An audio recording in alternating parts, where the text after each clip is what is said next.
radiation therapy, hematopoietic cell or solid organ transplant, or patients on high dose of glucocorticoids, and any neurological or neurodevelopmental disability also. So this percentage have been mentioned according to this research done by case surveillance in US. So this is again, these are the underlying conditions or characteristics in which they are more prone to contracting this disease, and in the severe forms like severe immunocompromise, as I have mentioned, and severe underlying pulmonary disease, underlying cardiovascular disease. What about hospitalization? So there was this study done in children less than 20 years reported by the CDC by May 30 to 2020 that 69,700 lab confirmatory cases were there, and among them the hospitalization rate was from 2.5 to 4.1%, and amongst them the less than 1% of children required intensive care. So similarly, low rates of ICU admissions were also reported from other studies of China, Italy, USA. The mortality associated with COVID-19 is much lower in pediatric population. It is less than 0.1% than reported in adults, that is 5 to 15%. So this is a data of COVID-19 cases among children taken from CDC study. So this dark blue indicates the not hospitalized, this black one, and this light blue middle one indicates the hospitalized one. So as we can see, is the number of hospitalized cases are more in infants less than 1 year of age. So let's talk about the clinical features in children. As it's a viral illness mainly, so there's a prodrome of illness. But as we see, the most common symptoms percentage-wise is fever and cough predominantly. And then we have coryza, and then fast breathing sore throat is also involved. Children have also seen with non-respiratory complaints like diarrhea, abdominal pain, myalgia, headache, hypoxia also. Although the most common symptoms are fever, cough, and coryza. So this COVID illness has been graded according to severity into mild, moderate, severe, and critical. These percentages have been documented according to this study done in China among 2143 pediatric patients in 2019. So they had 34% lab confirmed cases. Amongst them, 43% had mild illness with the chief clinical features of sore throat, rhinorrhea, cough and fever. There was no fast breathing or hypoxia, and they were feeding well. And then 41% had moderate illness with clinical signs of non-severe pneumonia. They had cough, dyspnea, plus fast breathing or chest indrawing, but there were no signs of severe pneumonia. And there were 2.5% patients with severe illness. They had clinical signs of pneumonia plus at least one of the following, that is central cyanosis SpO2 less than 90%, and then severe respiratory distress. Then there are general danger signs, and there were inability to breastfeed or drink. There was lethargy, unconsciousness, and convulsions also seen. And critical patients, as you can see, is less than 0.4%, and they had either ARDS, sepsis, septic shock, or DIC. So severity of COVID-19 in children, according to the systematic review and meta-analysis updated on 24 June 2020, published in Indian Pediatrics, with mild, moderate, severe, and critically sick, as we have seen that 56% of the population had moderate presentation of illness, 40% and mild, and then 3% of patients had severe, and critically sick were 1% only. So multi-inflammatory system syndrome has been discussed previously. Just a review that it has a features which is similar to atypical Kawasaki disease, has been seen Kawasaki disease syndrome and septic syndrome, shock syndrome, toxic shock syndrome, and HLH. So the features are like fever will be there, and there will be signs of inflammation. It can involve single or multi-organ dysfunction, and it is almost exclusive in children and adolescents. And a positive RT-PCR for COVID is not mandatory for diagnosis. So these are the features, as you can see: conjunctivitis, cracked lips, cervical lymphadenopathy, skin rashes. It is as similar as Kawasaki disease features. There has to be fever for more than 4 days, and there you can see in cardiac involvement there's left ventricle dysfunction as seen as 100% also, and there is neurological sign 31%, respiratory signs in 34%, and digestive system involvement is also there with 83%. So whom to test according to the ICMR guidelines. This influenza-like illness, I'll be just defining that it is any, first of all, we have to assess in the emergency which patients are coming and who we have to test. So we need to know that ILI is defined as any acute respiratory infection with fever of more than 30 degree centigrade and cough and with onset within the last 10 days. And SARI is defined as any acute respiratory infection with history of fever or measured fever more than 38 with and cough with onset within the last 10 days, and it requires hospitalization. So this is the ICMR guidelines that we all need to know that who all needs to be tested. So all symptomatic individuals with history of international travel in last 14 days. Then there are all symptomatic contacts of lab confirmed cases. Then all symptomatic health worker cares or frontline workers involved in containment or mitigation of COVID-19. And then all patients of SARI, then asymptomatic, direct, and high-risk contacts of a confirmed case to be tested once between day 5 and day 10 of coming into contact. And all symptomatic cases within the containment zones. Then all hospitalized patients who develop influenza-like illness symptoms. All symptomatic in ILI patients among returnees and migrants within 7 days of the illness. And no emergency procedure should be delayed for lack of test. However, sample can be sent for testing if indicated as above, 1 to 8 simultaneously. So there are several tests now for COVID-19. So can anyone tell all the some of the most common tests done for COVID-19?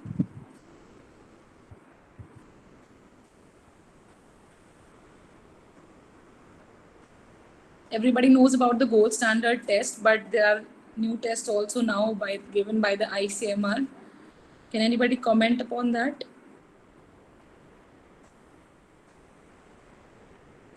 Senior PGs?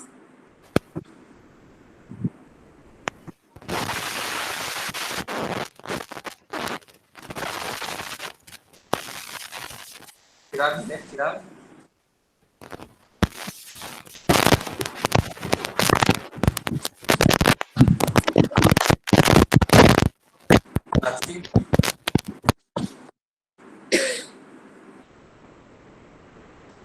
Anyone?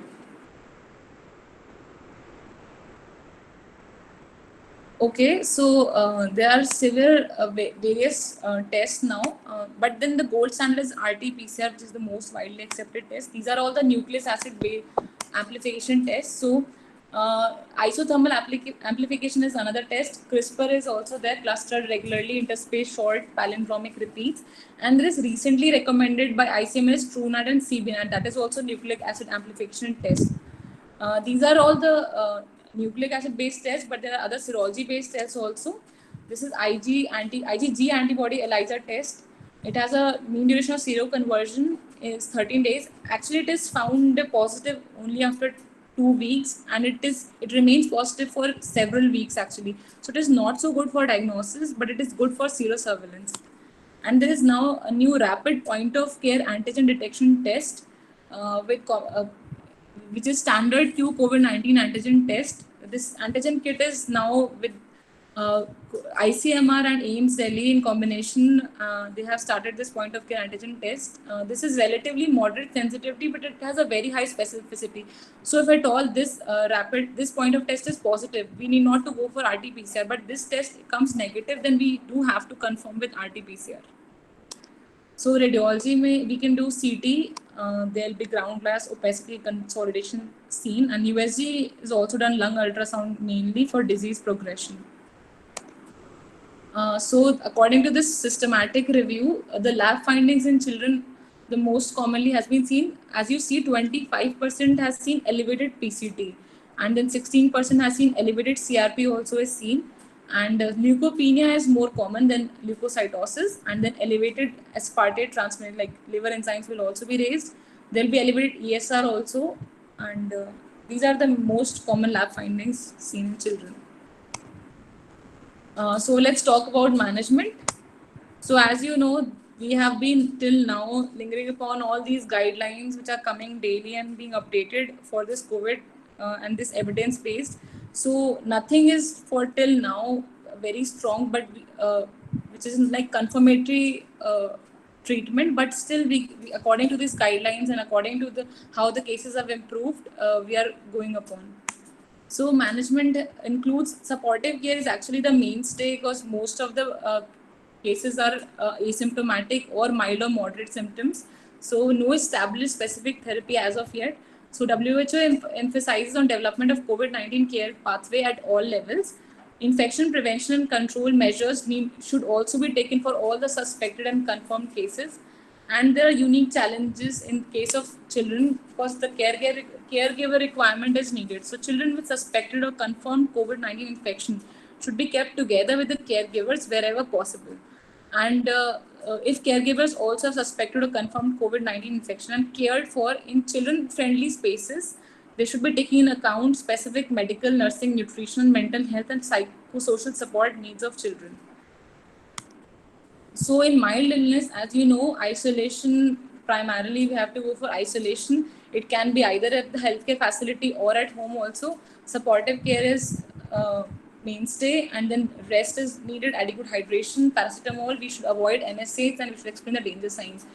This is possible items to include home-based care kit given by CDC, that at home base at least person should have PCM disinfectant. They should be using disposable gloves whenever coming in contact with the sick person, and then they should always be covering face with mask, and they should have a call for helpline available all time. So taking care of sick people with COVID-19 at home. So the sick patient should first of all be isolated at home. The person also should be wearing, the healthy people around should also be wearing masks. They should be frequently washing their hands, and the households and all the items touched by the sick person should be disinfected frequently. So indication for hospital admission, respiratory distress is one indication, SpO2 less than 92% on room air, shock, poor peripheral perfusion, poor oral intake, especially in infants and young children, lethargy, and season and encephalopathy. So general measures, when the patient is admitted, in all admitted children, we have to send CBC, LFT, RFT, one stable coagulograph, D-dimer, fibrinogen, chest X, and blood culture. So admit the patient COVID positive in isolation, preferably in a negative pressure room. Oxygen supplementation to maintain SpO2 more than 92%. Conservative fluid management in ventilated patients, 70 to 80% maintenance. And then consider empirical antibiotics, although WHO discouraged giving empirical antibiotics in mild to moderate cases. Close monitoring is very important because there is rapid deterioration seen in such cases, especially this illness. So watch for deterioration. So in respiratory support, low flow oxygen cannula in infants 1 to 2 liter per minute, young children 2 to 4, and older children 4 to 6 liter per minute. We need to avoid aerosol generation as less as we can. So all the procedures like intubation, bronchoscopy, HFNC, and they should be done. They should first of all be avoided, but if at all, to be done with all precautions. So person who's taking care of all these aerosol generating procedures should be wearing PPE. HFNC and NIV were initially discouraged, but now new HFNO and NIV systems with good interface fitting do not create widespread dispersion of exhaled air. So they can be used, but we can apply a medical mask over the nasal prong or the HFNC mask. So MDIs are preferred over nebulization, again to decrease the aerosol generation, and consider early mechanical ventilation if the NIV fails. And then bubble nasal CPAP also is readily available alternative in newborns and young children. So mechanical ventilation, the indications are severe respiratory distress and exhaustion. So if a person is not able to maintain SpO2 more than 90% on NIV, PaO2 by FiO2 less than 200, then PaO2 by FiO2 less than 300 with hypotension requiring vasopressor support, then GCS less than 8 with threatened airway, and then according to the clinician's discretion. So we have discussed this. There has been a seminar previously by Simranjeet sir, and so intubation, mechanical ventilation, and in COVID-19 has been discussed. So just a brief that we have to pre-oxygenate with 100% oxygen with using non-breathing rebreathing mask for HFNC. We should avoid bag and mask to the most, and if at all, we need to use HME filters, viral filters. We preferably to use video laryngoscope if available. So proper disinfection of all the instruments and environment following intubation. There has been suggested that if intubation is not required, then for patients with persistent hypoxemia, SpO2 less than 92%, despite increasing supplemental oxygen requirement, in whom endotracheal intubation is not otherwise indicated, the panel recommends considering a trial of awake prone position to improve the oxygenation. Although it should not be used as a rescue therapy for intubation. If a child requires intubation, then we should go for it early. So care of ventilated patients. So we need to avoid disconnection of the circuit because it may cause loss of PEEP, it may cause atelectasis, and it cause increased risk of infection for the healthcare workers also. And we need to use closed suction, avoid routine suctioning. You need to use viral filters at the expiratory circuit, and then change HME every 24 to 48 hourly. So if disconnection is required, we need to clamp the ET, we need to put the ventilator on standby, and we need to use neuromuscular blockade if any spontaneous efforts to decrease those efforts to decrease the aerosol generation. Again, COVID-19, so ARDS is most common severity as we have seen. They succumb to ARDS. So lung protective ventilation is very important in ARDS. So severity of ARDS according to oxygenation index is defined as mild, moderate, severe. 4 to 8, less than 4, sorry, from 4 to 8 it is mild, then 8 to 16 is moderate, and more than 16 is severe ARDS. So we need to have a lung protective ventilation here. So we need to have a tidal volume on the lower side of 4 to 6 ml per kg. We need to give higher PEEP, and then plateau pressure should be less than 28 centimeter. And conservative fluid management strategy is recommended here. Neuromuscular blockade by continuous infusion should not be routinely used. And refractory hypoxemia, as we have said, prone ventilation can be preferred here. HFO and ECMO are also used if there is refractory hypoxemia witnessed. These are according to WHO guidelines. So actually COVID-19 causes vasoplasia. So these vessels are dilated and they are not working. So it causes persistent hypoxemia. So there is, if at all persistent hypoxemia occurs, then there is a vicious cycle of there's vigorous inspiratory efforts when there is hypoxemia by the patient. Then there will be ventilated induced lung injury. So then it will cause vessel stretch. Then it will cause increased edema. There will be power constriction. Then there will be baby lung. There will be shrinkage of the lung. Then which will cause more hypoxemia. So this will be like a vicious cycle. This will be rapid deterioration. So just to avoid this hypoxemia associated cycle, we can go for early intervention by to avoid this, we should go for NIV first of all. So if the inspiratory efforts decreases, then if the patient is improving, we should continue that. And if not, we should go for early intubation and in early intubation, we can have a lower side PEEP, sedation, and neuromuscular blockade. And otherwise, if at all, then we have to go for late intubation, which requires higher PEEP, prone position, and ECMO. So CPR, as already told, that we should avoid CPR unless full PP is worn, and for decreasing aerosol transmission, minimal people in room. For intubation should be done by the expert. Hand bagging needs to be avoided if essentially use an HME with the bag. So this is pediatric algorithm for confirmed patients. So we need to don PP first of all, limit the person in the room. So start CPR, we should ventilate with oxygen and with tight serial filter.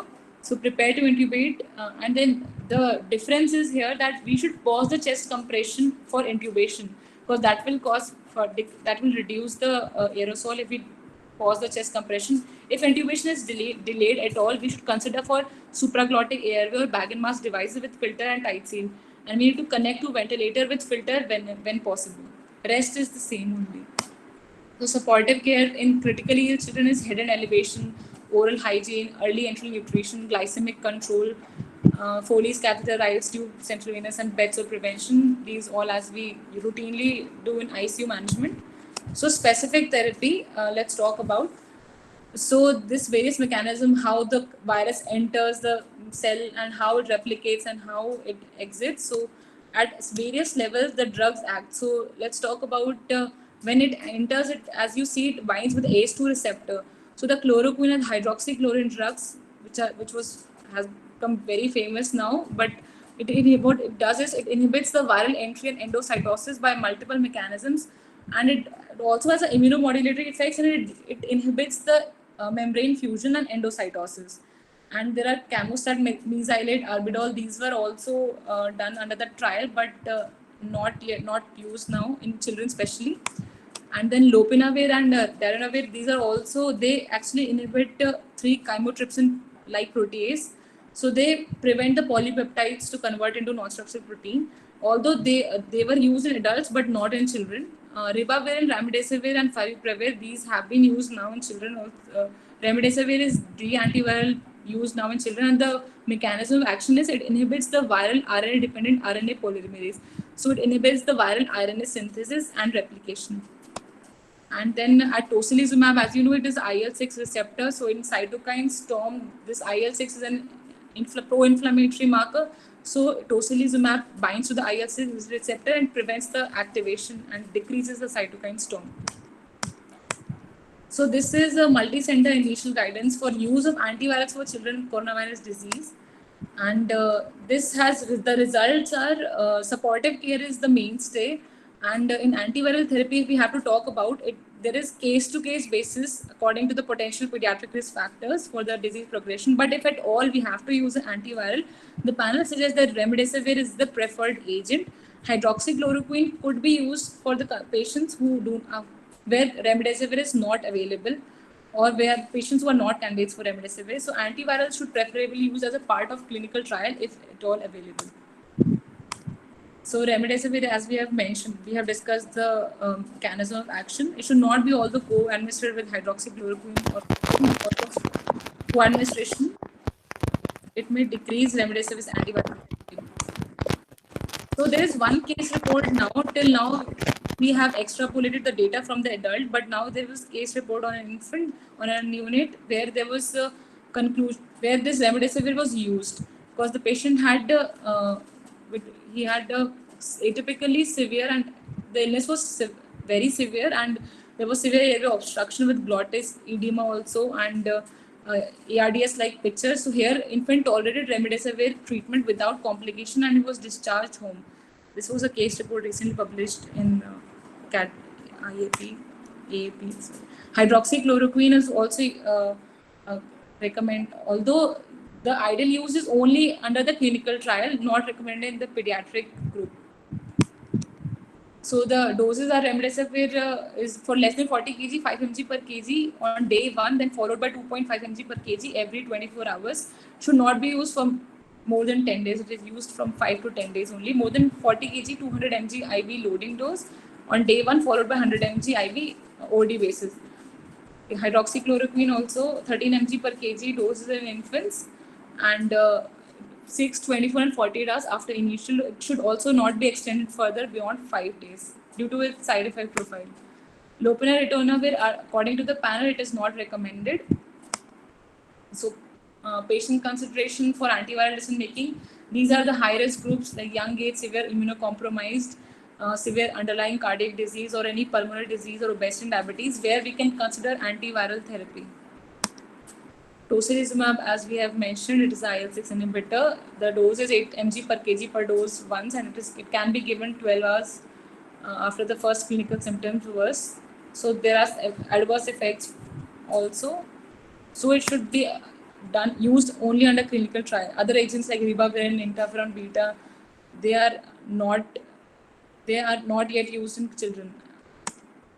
Convalescent plasma also, there are the low quality data is there basically. So there is this Cochrane review where very uncertain that whether convalescent plasma is effective for people admitted to hospital with COVID-19.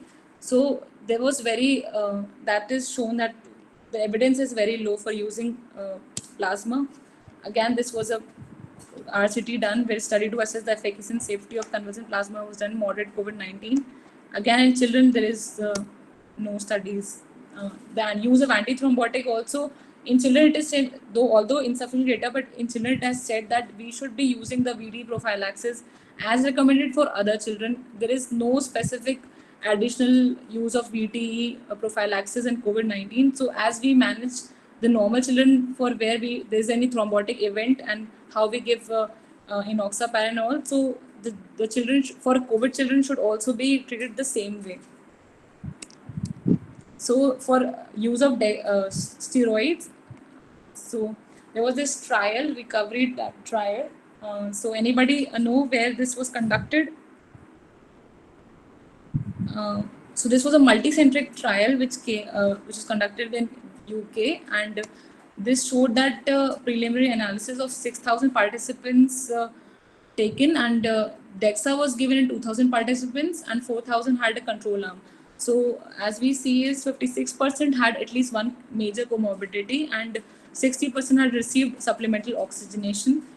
So now to summarize that, the recovery trial has suggested the use of dexamethasone 6 mg daily for up to 10 days in patients with COVID-19 who are on mechanical ventilation.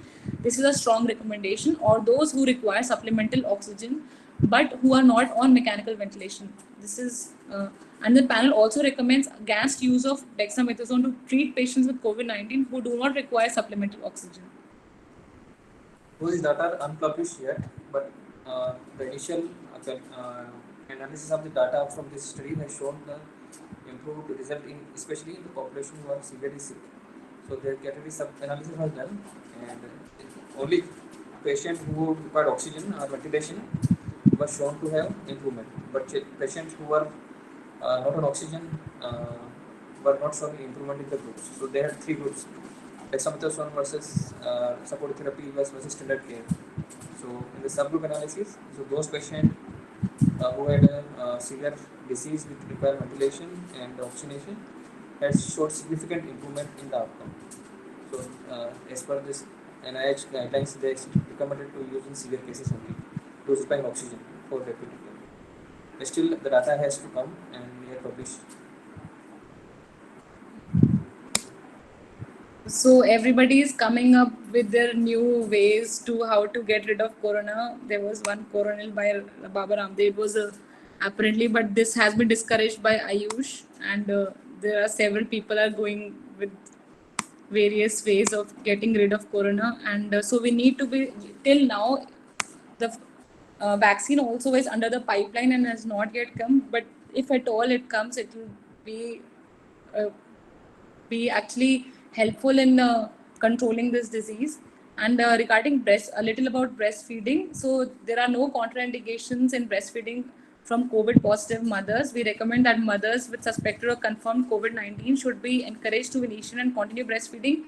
Although mothers should be wearing masks, and mothers should use proper hand hygiene whenever breastfeeding. So the discharge criteria, this is by the ICMR guidelines. So there is a revised discharge policy for COVID-19 patients. So if at all there's any confirmed case, when to discharge.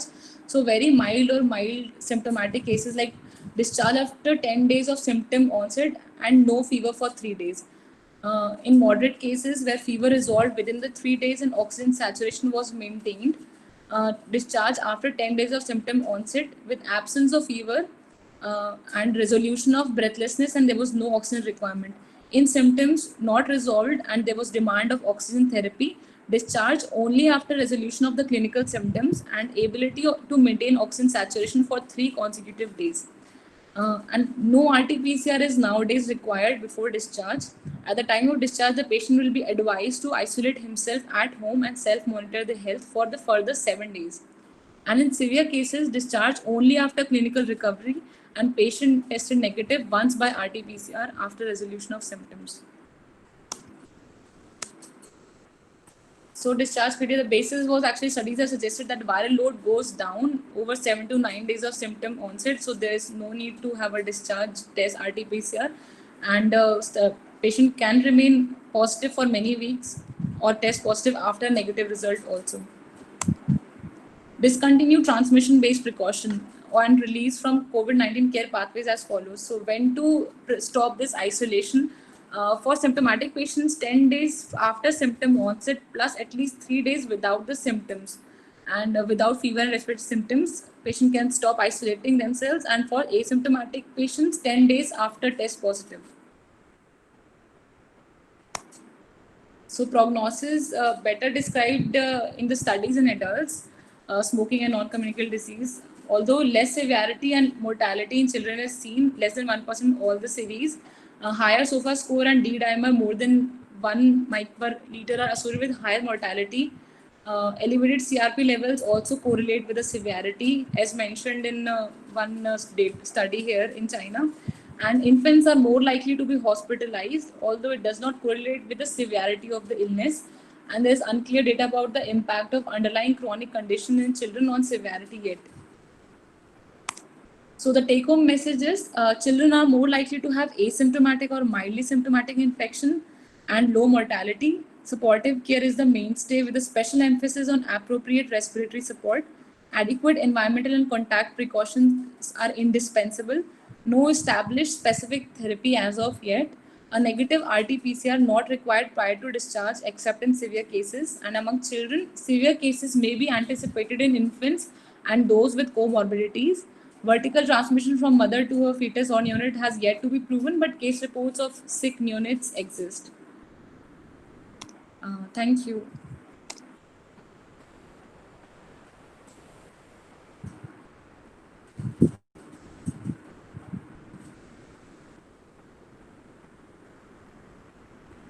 So just to conclude, the few things which I have to correct. So remdesivir is still used under clinical trial, and as per the pediatric infectious disease expert group, which they were discussed or by the questionnaires, and they decided if to be used, remdesivir is preferable. Hydroxychloroquine, which was very of much interest initially, but there are RCTs have shown no effect. So if to be used only by used in clinical trials, and severe cases, dexamethasone can be used. So no other specific treatment, and for multisystem inflammatory disorder, definitely immunoglobulins and tocilizumab can be used early to control cytokine storm.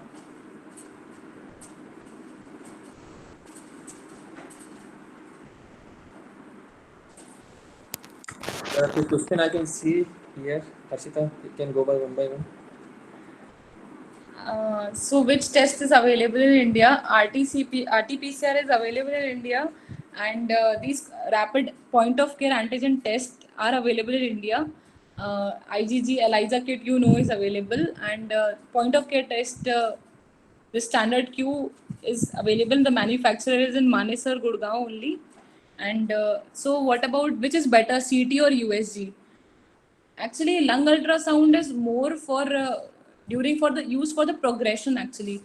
So the findings on lung ultrasound is we see subpleural consolidations, we see bilateral alveolar interstitial patterns, and then there'll be decreased of B lines and reappearance of lines. When there is a recovery phase, we'll see that the B lines will be decreasing and there'll be reappearance of A lines. And we can see consolidation on the ultrasound. Pleural effusions are although rarely seen. CT chest has actually, there has been a recent meta-analysis of 68 articles which has shown that CT chest versus RT-PCR was actually evaluated, and CT chest had a sensitivity of 94% and specificity of 37% respectively, and pool sensitivity. So although it can have a false positive results also. So RT-PCR is the gold standard, and among CT and USG, definitely CT is better. What about aspirin? There is no as such a recommendation for use of aspirin prophylactically or either in thromboembolism. Basically, we should be using low molecular weight heparin. In adults, this has been seen that enoxaparin has been used when there has been a thromboembolic event has occurred, or in high risk cases where it has where imaging could not happen, so they have started on enoxaparin. There are so many probably events have been recorded, and there are sudden deaths in record patient as well. So because of high risk of thromboembolic phenomena, people are using aspirin, but recommendation is lacking. So hypoxia. What is hypoxia, Harshita?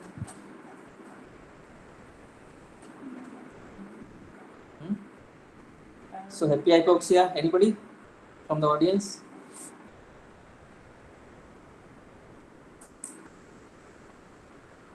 So hypoxia usually patient when on routine examination is found to be have low saturation, but they are not distress, and they're not feeling oxygen hunger. The exact cause is not known, but it is well documented in patients with positive COVID test, and it has been one of the risk factors which can go to early deterioration as well in patients. So Role of ferritin, antibiotics. Yeah, Harshita. No, antibiotics are not recommended. WHO has not recommended use of antibiotics. New So HF. for severe, mild to moderate case, the WHO is preferred. If a COVID positive patient is there are no other risk factors, so no to use empirically. But in severe cases, as patient for patient benefit, we can use broad-spectrum antibiotics initially. Once collection negative, then we can stop and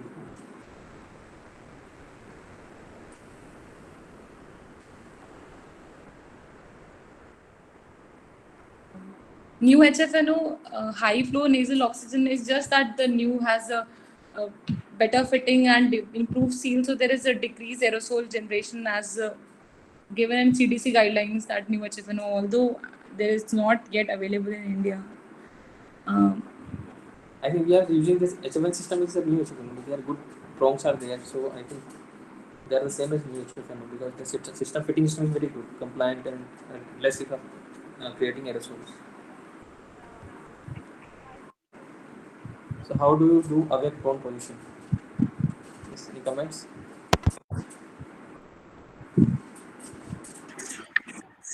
So awake prone position, mostly those patients who are in severe hypoxic but still not requiring ventilation. So basically to match their BP mismatch, as you know, the basal part is having less of oxygenation, more of perfusion. So when proning it, so that part can get more oxygenation. So for that to use. So Dr. Daisy may comment more on this, I think. May any comment about awake prone positioning? Yes, yes. So it has been seen that, am I audible? Yeah. So it has been seen, even if see prone positioning is routinely recommended when there is ARDS. Like you require high PEEP, your plateau pressure is more than 28. You are, it is recommended to go up on the PEEP, do inverse ratio ventilation, that is 1:1 instead of 1:2, and proning before you put the child or the adult on high frequency oscillatory ventilation. But in COVID, they have seen that even if the patient is not on ventilation, still proning has helped in improving the oxygenation rate. So in supine position, if a person, suppose on a non-rebreathing mask or on HFO, is having a saturation of 85 to 88, they have observed that on proning the saturation goes up to 90-91. So proning is recommended very much in COVID. Otherwise, proning was actually only recommended for ventilated patients when we were talking about proning in ARDS. So this is awake proning. When child is, or the adult is ventilated, so he's on sedation, he may be on neurovascular blockade. So awake proning means even non-ventilated on oxygen, proning is recommended for moderate to severe cases in COVID patients because it has shown good results. So this is awake proning. One more thing I would like to recommend, new FHFNO, I'm doubtful because Fisher Paykel is the company which has been making this high flow nasal cannula since beginning. So I think we need to check. I'm not sure this new HFNO. I have not heard this. And ferritin was missed, like when she was talking about what all you need to monitor the lab markers. So ferritin is also an important, and IL-6 she has mentioned. So because if we have to see for cytokine storm, if IL-6 levels are very high, more than 50 or so, then you may need to give tocilizumab. IL-6 monitoring, ferritin monitoring, they are all important in severe COVID patients, moderate to severe. So Dr. Jagdish sir also has shared yesterday one article that they also cut off marker for IL-6 which are more prone to going to cytokine storm. So they were observed in the one study that more than 50 is more likely to go for cytokine storm. IL-6 monitoring. This next question, Arshita. Regarding the titers, antibody titers, actually specific neutralizing antibody titers varying from 1:640 to 1:1000 have been used for plasma. And how will you decide about these drugs? As we have said, this is all according to this panel has, according to all the evidences, previous studies, it is all case to case based. So we have to see, first of all, mild to moderate, we do not have to use at all. And to be used all these antiviral under a clinical trial, preferably not out of clinical trial hydroxychloroquine. These neither of this remdesivir should not be used, discouraged, and it is all case based to base and according to the severity of the respiratory distress to be used. This was first time only in a case report where it has been used and shown effectively. This infant which I have shared this on IEP guideline published. It is yet to publish now. So basically, it is still drug is in clinical trials, and dependent course of the patient. The patient increase oxygen requirement is increasing and his ARDS part is increasing. We may consider if availability is there. Full form of recovery is a randomized evaluation of COVID-19 therapy. And I'm sorry, everyone. Actually, I did not read these comments before that. I was going fast. I did not realize that. Extremely sorry for that.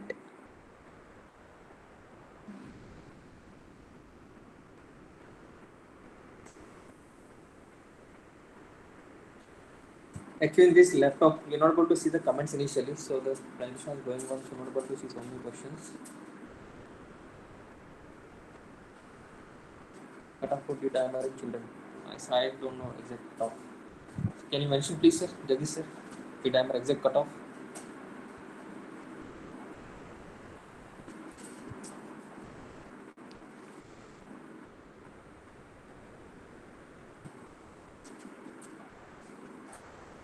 Jagdish sir?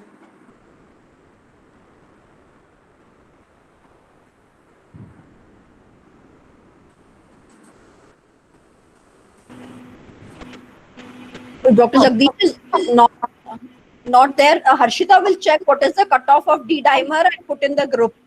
Yes, ma'am. We can proceed to the next question then.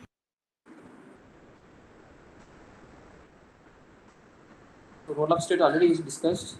When to start and how long. So only in severe cases where oxygen count is increasing. So moderate to severe cases we can consider using dexamethasone. From the recovery trial in adults, they recommended 6 mg per day for 10 days. So from that, various institutes have taken like 1 mg per kg per day.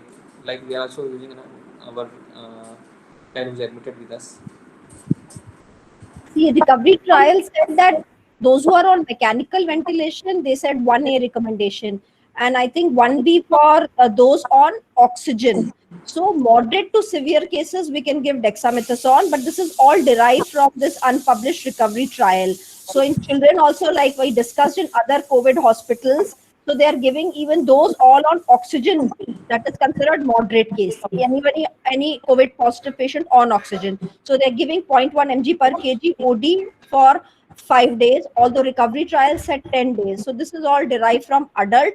No clear-cut guidelines, but this is what is being followed according to the derivation from recovery trial, moderate to severe case. So anybody on oxygen, like moderate recommendation, strong recommendation for anybody on mechanical ventilation. So Devansh is asking, hydroxychloroquine can be given in children which are suitable to take remdesivir. Who will be such patients?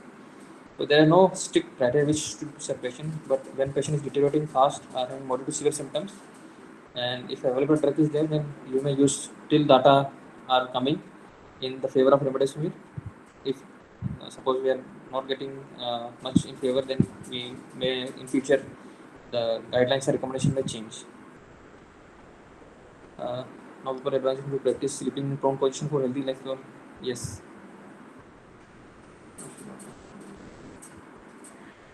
Any other questions or anything not clear? Actually, sir, remdesivir is the preferred antiviral according to the panel.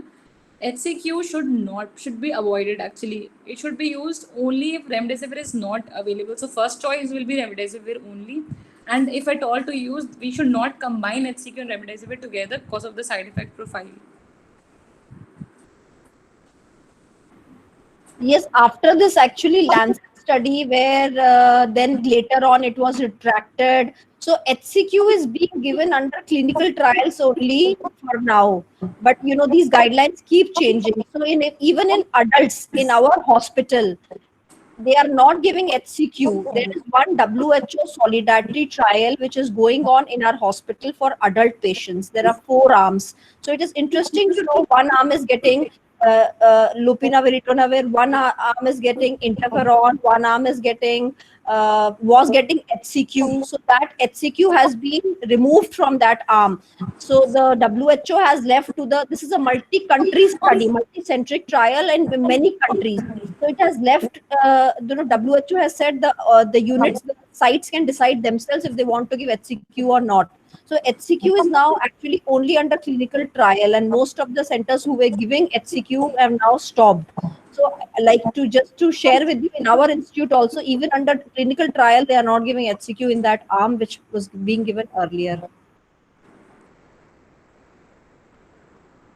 Dr. Jagdish can also add regarding this, since he must be knowing about the adult study that is going on. Sir, you can type if mic is not working. You can type.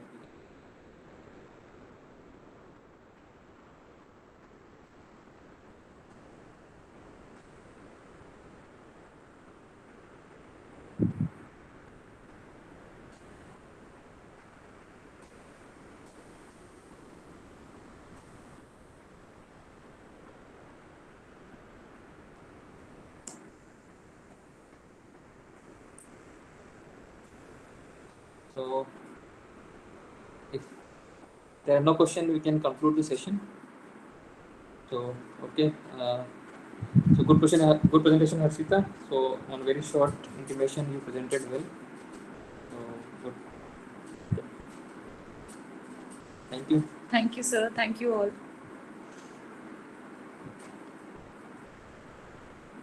Okay, so Jagdish sir has mentioned cutoff for D-dimer is 0.5 in adults. Harshita sir also will share the data. Thank you.